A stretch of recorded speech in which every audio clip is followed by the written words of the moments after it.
Doctor മാഷേ എണീക്കേ, വേഗാവട്ടെ. പ്രേതത്തിനെ പിടിക്കാൻ വേറൊരാൾ വന്നിരിക്കുന്നു. പ്രേതത്തെ പിടിക്കാൻ വേറൊരാളാ? ആ. എന്നാ അന്ന് കണ്ടിട്ട് തന്നെ കാര്യം. നീ പൊയ്ക്കോ, ഞാൻ വന്നേക്കാം.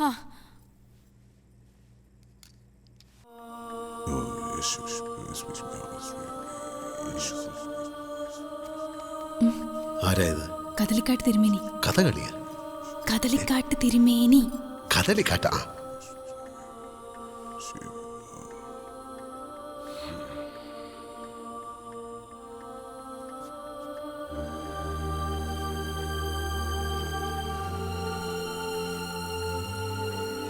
ആ, എഗ്രിമെന്റ് റെഡിയാ, വായിച്ചു നോക്കിട്ട് ഒപ്പിടാം. ആ വേദപുസ്തകം തരൂ. തുറക്കൂ.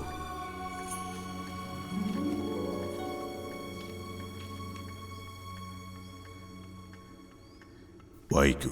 അകത്ത് കടന്നാറെ കർത്താവായ യേശുവിന്റെ ശരീരം കണ്ടില്ല. അതിനെക്കുറിച്ച് അവർ ചഞ്ചലിച്ചിരിക്കുമ്പോൾ മിന്നുന്ന വസ്ത്രം ധരിച്ച 2 പുരുഷന്മാർ അരികെ നിൽക്കുന്നത് കണ്ടു. ഭയപ്പെട്ട് മുഖം കുനിച്ചു നിൽക്കുമ്പോൾ അവർ അവരോട്, നിങ്ങൾ ജീവനുള്ളവനെ മരിച്ചവരുടെ ഇടയിൽ അന്വേഷിക്കുന്നതെന്ത്? മതി.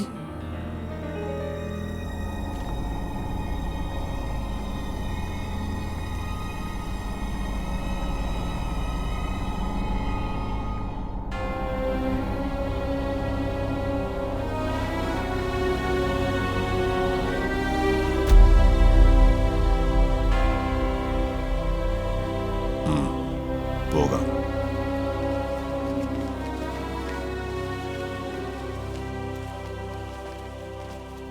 തിരുമേനി അല്പം അസ്വസ്ഥനായതുപോലെ. എന്തെങ്കിലും കുഴപ്പം? ആത്മാവ് വീണ്ടും ഉയർത്തെഴുന്നേറ്റിരിക്കുന്നു. എന്നുവെച്ചാൽ?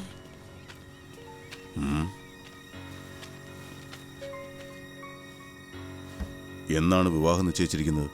വരുന്ന 30-ാം തീയതി. അത് കഴിഞ്ഞ് നിങ്ങളെല്ലാവരും ഇവിടുന്ന് പോവുകയല്ലേ? ആരും ഇവിടെ താമസിക്കുന്നില്ലല്ലോ? ഇല്ല തിരുമേനി. വീട് ഞങ്ങൾ വിൽക്കുക. ആ നിൽക്കുന്ന വാസുവാ വാങ്ങുന്നത്. കരാറൊക്കെ ആയിക്കഴിഞ്ഞു. നല്ലത്. ഞാൻ പ്രാർത്ഥിക്കാം.